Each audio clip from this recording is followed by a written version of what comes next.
حضور کے کرتے کا دھون پیئیں تو انہیں شفا ملے تو شرک نہیں ہوتا، بلکہ بریلی کے امام کہتے ہیں جس کے تلووں کا دھون ہے آب حیات، کہتے ہیں ہمیشہ کی شفا ملے گی، آب حیات، موت ہی نہیں آئے گی۔ جس کے تلووں کا دھون ہے آب حیات ہے وہ جانے مسیحا ہمارا نبی، اور فرمانے لگے جس کی 2 بوند ہے کوثر و سلسبیل، 2 بوند مل جائے نا حضور کے تو اتنی بڑی نہر بنتی ہے جس طرح کوثر کی نہر ہو، اور چلتا سلسبیل کہتے ہیں جو چلتا رہے، کہنے لگے جس کی 2 بوند ہے کوثر و سلسبیل ہے وہ رحمت کا دریا ہمارا نبی، ہے وہ رحمت کا دریا ہمارا۔ پڑھو نا علامہ واقدی کو۔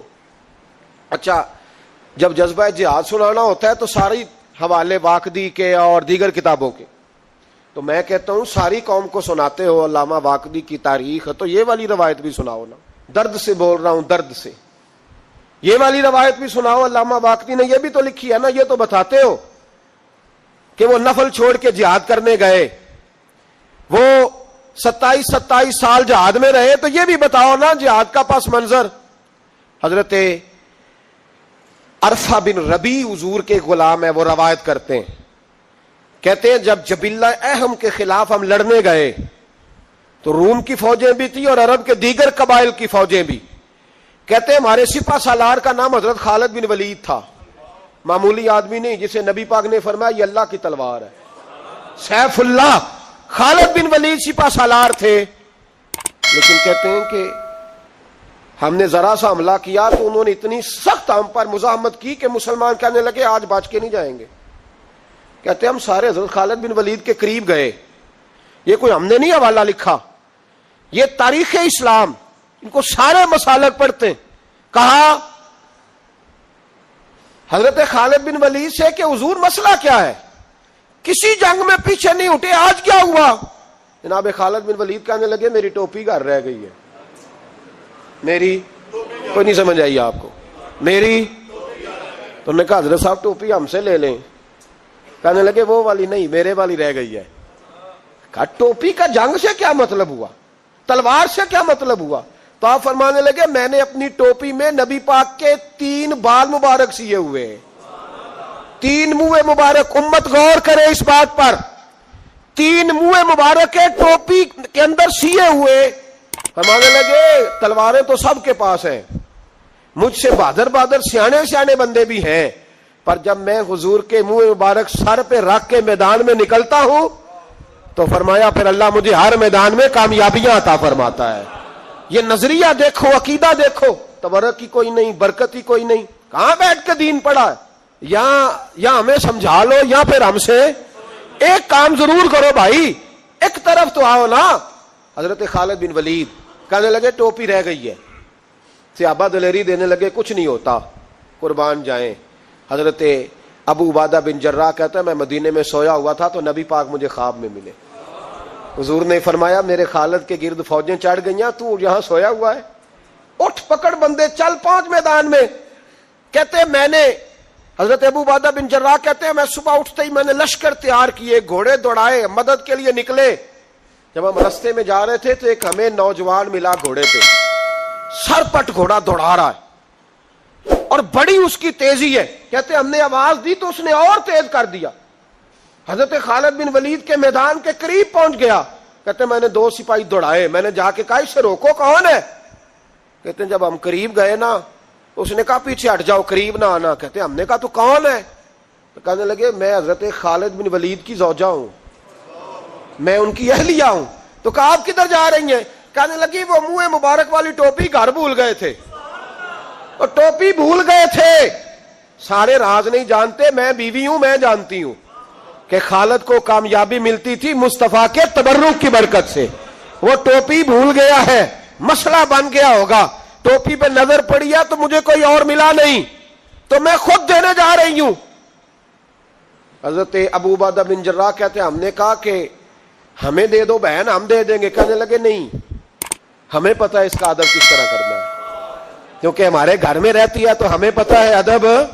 اور یارو اگر یہ ذائقہ ہی نہیں تو پھر تجھے حضور کی عزت کا پتہ ہی نہیں، اگر تو حضور کے تبرک سے آشنا ہی نہیں پھر تجھے پتہ ہی نہیں رسول اللہ کے مقام کا، اقبال کہنے لگے اگر بھاؤ نہ رسیدی تمام بھول حدیث، اگر تو حضور کے قدموں تک نہیں پہنچا پھر تو ابو لہب کے کھاتے میں جائیں گی تیری نمازیں۔ میرے مصطفیٰ کریم سید عالم صلی اللہ علیہ وسلم کی وہ ٹوپی لے کر زوجہ کہنے لگی تمہیں ادب کا نہیں پتا، میں ہی جاؤں گی۔ کہا چلو، کہتی وہ دوڑی گئیں۔ حضرت خالد بن ولید کہتے ہیں اچانک میری نظر پڑی تو کافروں کی فوج تنی ہوئی تھی، وہ ٹوٹنے لگی اور ایک شاہ سوار دوڑا آ رہا ہے۔ تو میں نے کہا یہ اکیلا جوان اور صفے کاٹتا آ رہا ہے، ہم لڑ رہے تھے تو یہ فوج ہم پر چڑھ آئی تھی، اکیلا جوان۔ کہتے ہیں جب وہ جوان قریب آیا تو حضرت خالد بن ولید کہنے لگے او جوان تو کون ہے، اکیلے نے سب کھول دی۔ تو کہتے ہیں زوجہ بول کے کہنے لگی نہیں، مسئلہ جوان کا یا کمزور کا نہیں خالد، مسئلہ یہ ہے کہ ٹوپی آج میرے پاس ہے، مسئلہ یہ ہے کہ ٹوپی آج اصل شے میرے پاس ہے، تو اس لیے صفے کاٹتی جا رہی ہوں، ورنہ مجھے تو چھری بڑی مشکل سے چلانی آتی ہے۔ ٹوپی آج میرے پاس ہے، یہ ہے ارض جنت، یہ طیبہ کی زمین ہے، جنت بھی یہی، مال کے جنت بھی یہی ہے، یہ میرے محبوب پاک کے تبرک کی برکت ہے۔ حضرت خالد بن ولید رضی اللہ تعالیٰ عنہ کو زوجہ کہنے لگی ٹوپی آ گئی ہے، ٹوپی آئی ہے تو سمجھ لو فتح بھی آ گئی ہے۔ حضرت خالد بن ولید نے ٹوپی پہنی، اتنی دیر میں حضرت ابو عبیدہ بن جراح بھی آ گئے، کہنے لگے تگڑے رہنا پہنچ گئے ہیں۔ تو حضرت خالد بن ولید کہنے لگے نام بھی پہنچتے تو خیر تھی، اب مصطفیٰ کے بال مبارک پہنچ گئے، اب حضور کے منہ مبارک۔ او بھائیو یہ تبرک حضور جہاں رکے، صحیح بخاری حوالہ میرے ذمے۔ تو مسجد نبی کی دیوار نہیں نہ چومنے دیتا، تو حضرت حلیمہ کے گھر کا بوسہ نہیں نہ لینے دیتا۔ صحیح بخاری، حضرت عبداللہ ابن عمر مدینے کے مفتی، جنہیں میرے نبی پاک نے فرمایا راجل صالح، یہ نیک آدمی ہے۔ وہ جب جاتے تھے نا بیت اللہ شریف، مکہ معظمہ، تو وہ جگہ ڈھونڈ ڈھونڈ کے نماز پڑھتے تھے جہاں میرے نبی نے نماز پڑھی ہے۔ سارا بیت اللہ حرم نہیں، لیکن وہ جگہ ڈھونڈ ڈھونڈ کے جہاں میرے رسول نے نماز پڑھی ہے، حضور نے جہاں نماز پڑھی۔ بھائیو اگر حضور علیہ السلام کے قدموں کی مٹی سے پیار ہوگا تبھی تو مصطفیٰ سے ہوگا، لیکن یہاں یہ ظلم ہے امت کے ساتھ، یہ زیادتی ہے۔ میں کہتا ہوں کہ یہاں ہمیں بتاؤ ان حدیثوں کا کیا ترجمہ کریں، قرآن مجید کی ان آیات کا کیا ترجمہ۔ حضرت ام سلمہ حضور کی زوجہ ہیں، بخاری مسلم، ان کے پاس حضور کا ایک بال مبارک تھا، چاندی کی ڈبیا میں بند کر کے رکھا ہوا تھا۔ جو لا علاج مریض ہوتا وہ حضرت ام سلمہ کے پاس لایا جاتا، وہ کہتی پیالے میں تھوڑا پانی لاؤ، پیالے میں پانی آتا تو وہ منہ مبارک کو پیالے میں ذرا بھگو دیتی، کہتی لو پی لو، اللہ شفا عطا کر دے گا۔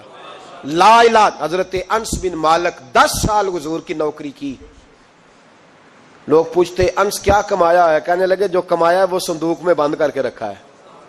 10 سال نوکری کی نبی پاک، جو کمایا بند کر کے، انتقال کا وقت آیا تو حضرت ثابت بنانی کو بلایا،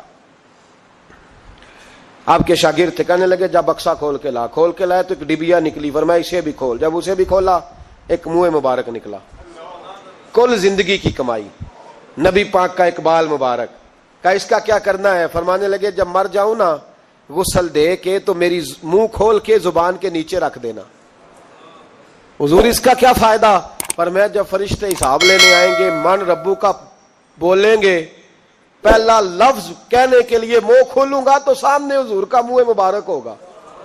پسے مردن فرشتوں نے جو تلاشی لی تو کیا نکلا؟ فقط ایک دل کے گوشے سے خیال مصطفیٰ نکلا۔ اور میرے اعلیٰ حضرت مشورہ دیتے ہیں، کہتے ہیں لحد میں عشق رخ شاہ کا داغ لے کے چلے، ہم نے اندھیری رات سنی تھی چراغ لے کے چلے۔ حضور کے اس پر سینکڑوں دلائل ہیں، سینکڑوں، اس پر 20 متواتر اور صحیح حدیثیں، لیکن لوگ ظلم کرتے ہیں، زیادتی کرتے ہیں۔ نبی پاک دیکھیں نا، ہمارے کسی نوجوان کو آج میں کہوں نا ایم اے بی ایڈ کو کہ وہ کسی آدمی نے سالن میں تھوک دیا ہے، کہے گا نہیں میں نے کھانا ہی نہیں۔ ہمارے بچے اس کو لوگ نفاست سمجھتے ہیں، حالانکہ بزرگوں کے جھوٹے میں شفا ہوتی ہے۔ امام راضی فرمایا کرتے تھے کسی نیک کا جھوٹا کھا، اللہ تیرے حافظے کو مضبوط کر دے گا۔ لیکن ان چونکہ سب تو نیک اسی ہاں، ساڈا کھائے جنہیں کھانا ہے، اسی کھلی کسی دا کھائیے، سب سے سیانے تو ہم خود ہیں، اس لیے کوئی کھائے ہمارا، یہ کیسے ہو سکتا ہے؟ سنو، وہ آپ نے حدیث سنی ہے نا کہ 70 صحابہ تھے اور ایک دودھ کا پیالہ تھا، تو حضور نے 70 کو پلایا تو 71ویں نمبر پر پیا۔ مصطفیٰ کریم نے فرمایا اگر میں اللہ کا رسول ہو کے 70 غلاموں کا جھوٹا پیتا ہوں تو بتا تیرا، یہ بخاری مسلم ہے۔ لیکن اب ہماری نفاست پسندیوں کے رنگ بھی نالے ہیں نا، انہیں روٹی کھا لی ہے، اور اکثر اگر آپ ناراض نہ ہو تو بات کرنی پڑتی ہے، جب سامنے آ جاتی ہے تو کرنی پڑتی ہے۔ امیر کا جھوٹا ہو تو پھر خیر ہے، اگر غریب کا ہو تو جی چور صاحب تو پیے اور دے دیو تو یہ ماڑے دا ہاتھ لگ گیا کہ تو کے لیا، یہ ظلم ہے، یہ زیادتی ہے۔ اس کا مطلب ہے نفاستیں بھی اب دولتوں سے آئیں گی، دولت سے آئے گی، معاذ اللہ۔ بہرحال عنوان نہیں، حضرت جابر بن عبداللہ رضی اللہ تعالی عنہ، بخاری مسلم ہے، کہتے ہیں جب خندق کی جنگ ہو رہی تھی نا، غربت بڑی تھی، قحط بڑا تھا، صحابہ پریشان تھے، 2-2 3-3 پتھر پیٹ پہ باندھے ہوئے۔ میں حضور کو دیکھ کے گھر آیا